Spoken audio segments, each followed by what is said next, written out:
Olá, velejantes! Sabe aqueles livros que a gente já leu há muito tempo e com o passar dos anos só vai ficando a lembrança de ter sido muito bom? Às vezes a gente sabe até que favoritou o livro na época e a gente indica para todo mundo, a gente sabe que foi ótimo, que a gente teve um sentimento bom lendo, mas vai passando o tempo e se a gente tiver que falar muito sobre ele, sobre detalhes, a gente não lembra exatamente. Pois bem, hoje eu vou falar sobre alguns livros que eu li há 15 anos ou mais e que eu tenho essa lembrança de ter sido muito bom, mas que eu não faria um vídeo inteiro dedicado a nenhum deles porque eu teria que reler. Então vamos lá, eu vou começar por um favorito da vida, né? Porque eu favoritei ele na época, eu amei ele muito, assim, que é o Memórias de uma Geisha, de Arthur Golden. Esse livro, ele é narrado em primeira pessoa e ele vai contar a história de uma geisha, Sayuri.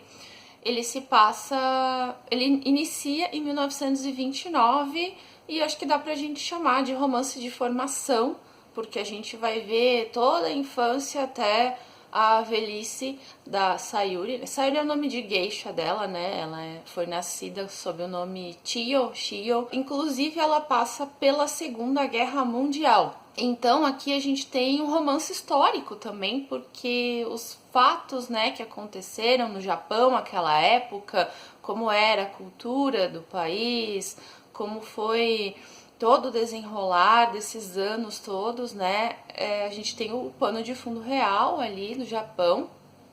E começa, então, como eu falei, em 29, em uma ilha de pescadores, né? A Tio, ela era filha de pescadores, ela teve uma infância muito pobre, a família dela não tinha muitos recursos, e eles fizeram algo que era meio comum ali naquela época, naquela região, que era vender as filhas.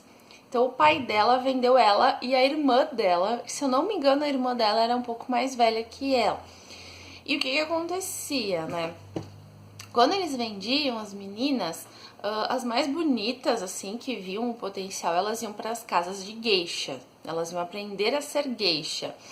E as outras, eles levavam para casas que, com o passar do tempo, elas tinham que se prostituir. Então a Tio foi para uma casa de geisha e a irmã dela para uma dessas outras casas aí. Então é bem complicado ali a infância, né? Narra elas tentando se ver, tentando se encontrar, tentando fugir. Mas enfim, a gente vai saber muito sobre as geishas. Eu não conhecia muito sobre as geishas quando eu comecei a ler, né? Então logo que se torna uma geisha, a Tio, ela adota o nome de Sayuri e ela se torna uma das maiores geishas da sua época. Então eu me lembro que é muito detalhado a formação das geishas, assim, todo o treinamento delas e o conceito de ser uma geisha, tem toda aquela delicadeza, né? Elas são treinadas para entreter homens ricos, mas diferente das meninas que são levadas direto para a prostituição. As geishas, elas não são prostitutas. Às vezes, sim, elas aceitam valores financeiros em troca de passar momentos com os homens, mas não é o foco, assim, principal, né? Então, é mais aquela coisa de companhia mesmo, em locais, assim, né? Mais aquele, no ciclo social. Então, quando as geishas estavam em alta, os homens da alta sociedade faziam reuniões em locais específicos, as geishas tinham que estar ali, elas serviam o chá, e aí tem toda uma simbologia, né? Elas aprendiam a arte da sedução nos mínimos detalhes. Então, para servir o chá, elas aprendiam como deixar à mostra só um ponto do pulso. Eu lembro que os cabelos dela eram uma coisa assim horrível para elas fazerem, porque elas tinham uns penteados enormes, elas tinham que dormir apoiado com o pescoço numa tábua para não desmanchar os penteados. Então tem detalhes que eu lembro ali do livro, né, porque ele foi bem marcante para mim. E uma coisa interessante é que a gente se confunde um pouco, a gente chega a achar durante a leitura que é uma história real, que a Sayuri realmente existiu, que ela realmente está contando a história dela. Porém, o autor, o Arthur Golden, ele entrevistou na época muitas mulheres que haviam sido geishas. E ele construiu, então, esse romance a partir dos relatos. Então, claro que deve ter alguma coisa que outra de histórias de geishas que realmente ocorreram, né? Mas ele montou, assim, essa narrativa baseada nas entrevistas, né? E a gente vê a decadência das geishas, isso provavelmente é real, né? Que foi na época da Segunda Guerra. Aí elas meio que não tinham mais para onde ir, então elas tiveram que deixar de ser geishas, e ali meio que morreu a tradição, né, desse negócio das geishas. E temos um filme, temos uma adaptação, né, com o mesmo nome, Memórias de uma Geisha. Eu já assisti, eu não chego a lembrar se é bem fiel ou não. Eu lembro que eu gostei do filme quando eu vi.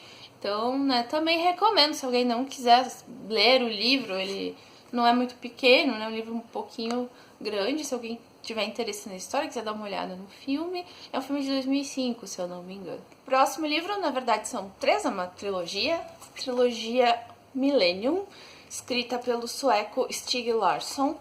E a trilogia Millennium conta com Os Homens que Não Amavam as Mulheres, que eu acho que é o mais conhecido, até porque tem filme sobre inspirado nele, né? O livro 2 é A Menina que Brincava com Fogo. E o livro 3 é A Rainha do Castelo de Ar. O autor dessa trilogia, o Stieg Larsson, ele faleceu. E eu não sei se ele pretendia realmente continuar escrevendo, né? Transformar a trilogia numa série. Mas o fato é que um tempo depois um outro escritor continuou escrevendo. Eu acho que já tem outra trilogia, né, mais nova desse autor. Mas eu não tenho interesse em ler a princípio, né? Pra mim, fechou aqui, enfim. Mas é uma trilogia muito boa. É uma história, assim, que a gente lê muito rápido, apesar deles serem grandes, né? Então, aqui a gente vai ter a história do jornalista Mikael. O Mikael tá passando por algumas dificuldades na sua vida. Ele tá sendo processado e ele foi condenado, se eu não me engano, à prisão por entregar os esquemas de um poderoso financista, né? Então, ele meio que difamou o cara, e não que o cara fosse inocente, mas quando as pessoas têm dinheiro, elas conseguem tudo, né? Aí o Mikael, que passou ali por ruim da história, né? Foi processado por difamação.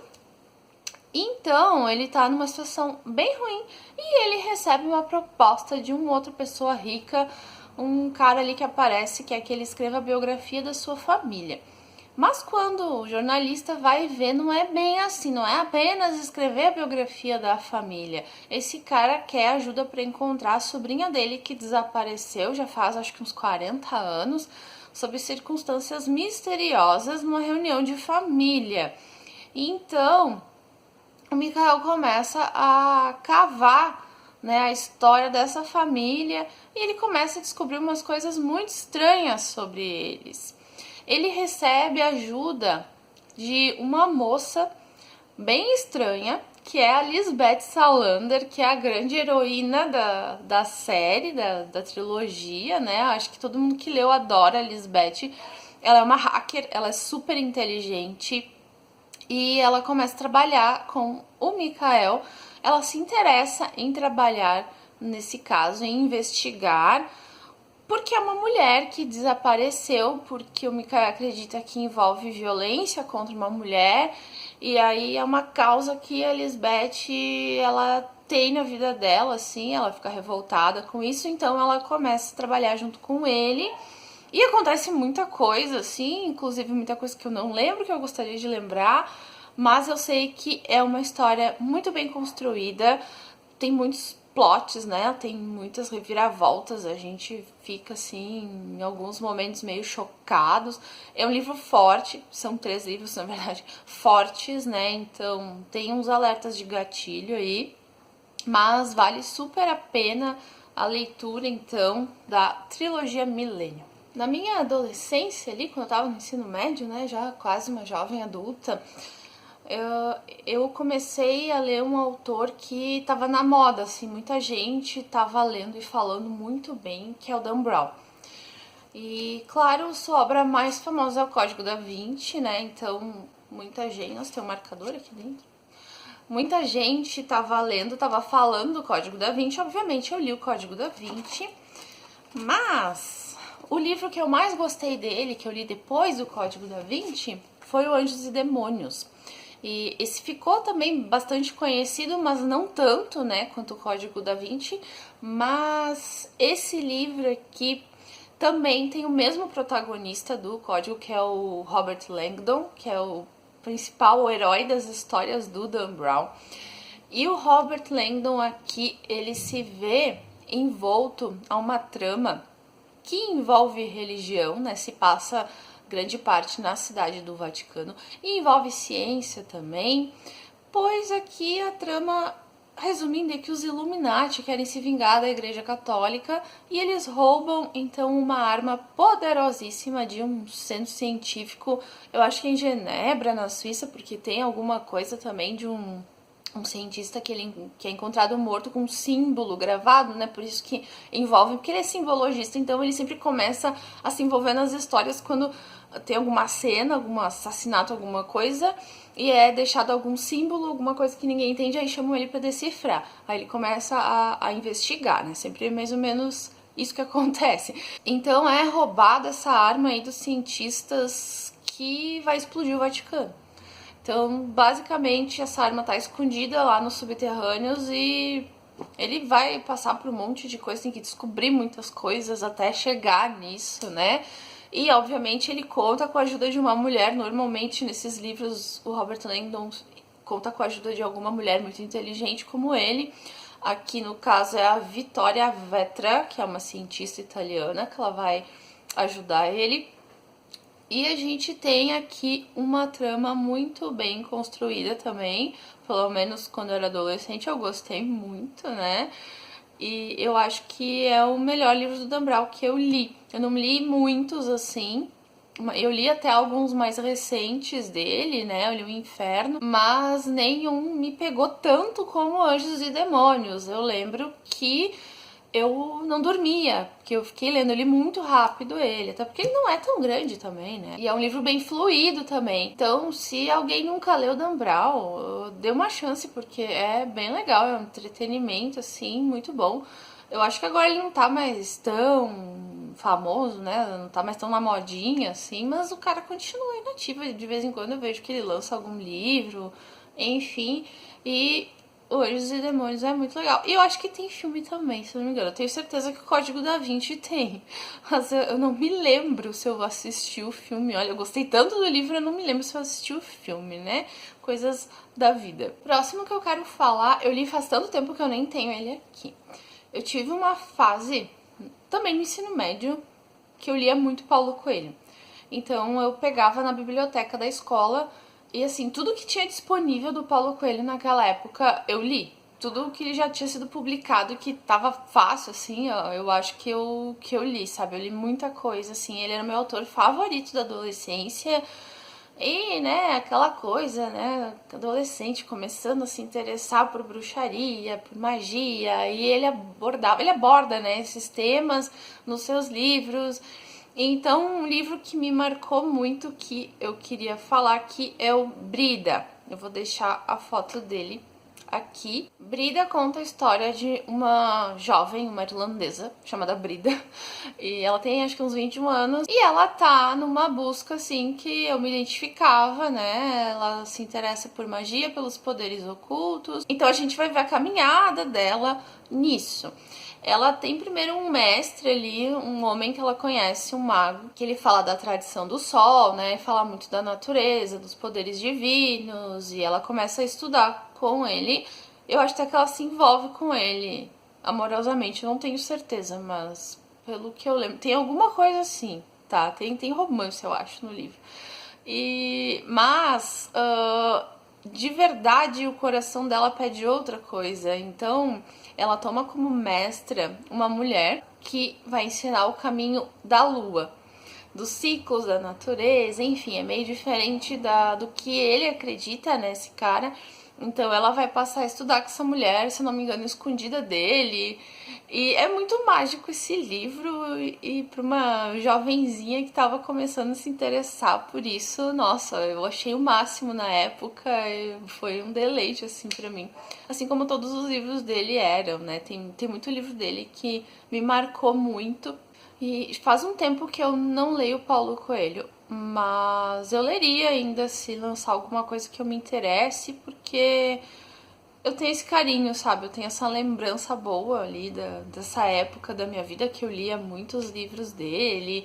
Ele tem toda uma história interessante, né? Eu até li um livro dele também, que é uma biografia, que é Confissões do Peregrino, acho que também foi um livro que me marcou bastante, assim, a história dele. Então, fala do Raul Seixas, que eu também gosto muito, né? Todo mundo sabe que eles foram parceiros. No geral, assim, eu acho bem interessante a história toda dele. Gosto de muitos livros que ele escreveu. E Brida me marcou muito. Quem me conhece sabe dos meus gostos musicais. Eles não variaram muito ao longo da minha vida.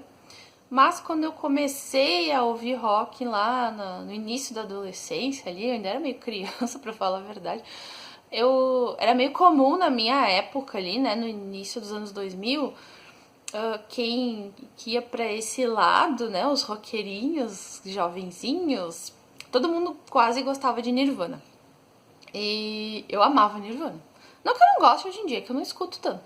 Mas eu sei, né, da importância da banda pro cenário mundial, enfim, blá blá blá, mas não escuto mais tanto. Mas na época eu escutava muito, assim.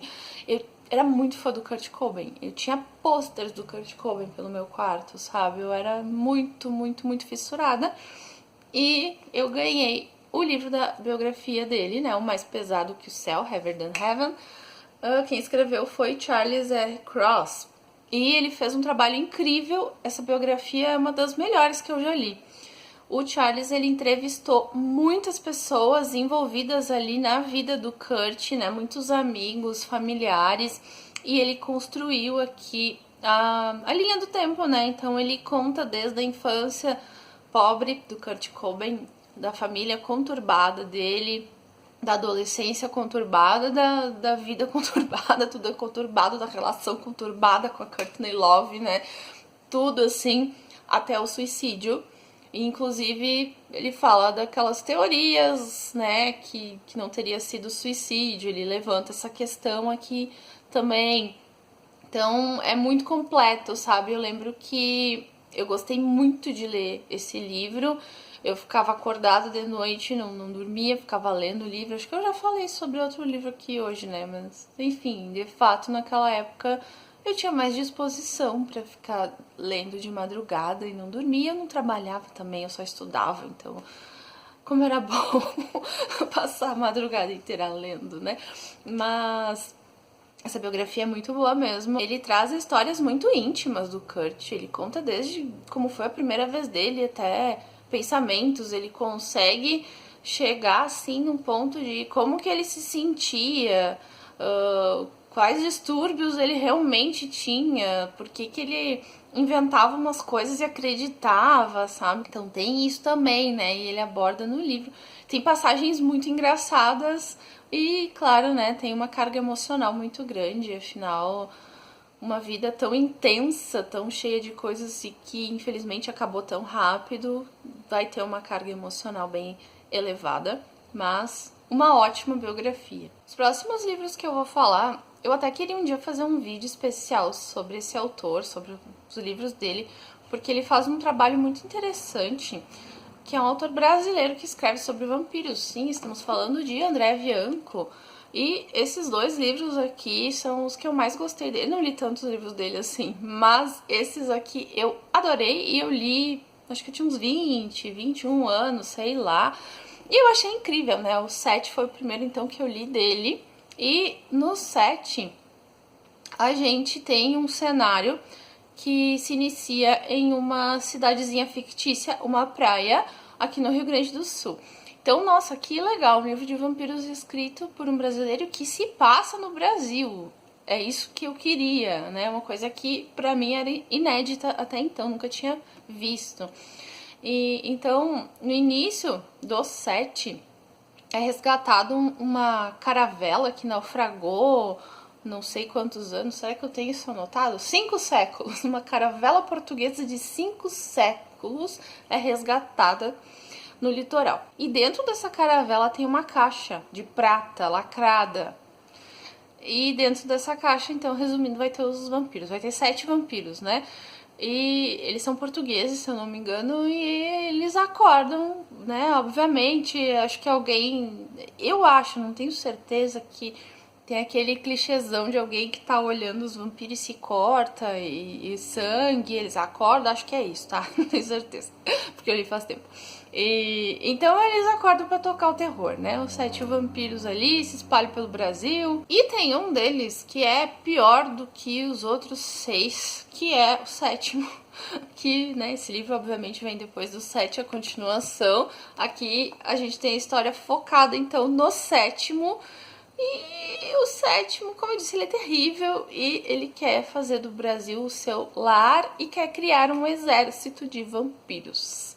Então, eu gostei mais, eu acho, do 7, mas eu gostei muito do 7º também. São livros ótimos e vale a pena conhecer o André Bianco, né? O nosso autor que fala de vampiros. E o último livro que eu quero citar hoje é um livro que eu também não tenho aqui, que eu também peguei na biblioteca da escola na época, né? Teve uma fase na adolescência que eu li alguns livros do Sidney Sheldon. E são livros muito bons também, eu lembro que muita gente gostava ali na escola. E o que eu vou citar é o Escrito nas Estrelas, que foi um dos que mais me marcaram, assim, mesmo eu não lembrando exatamente os detalhes, né?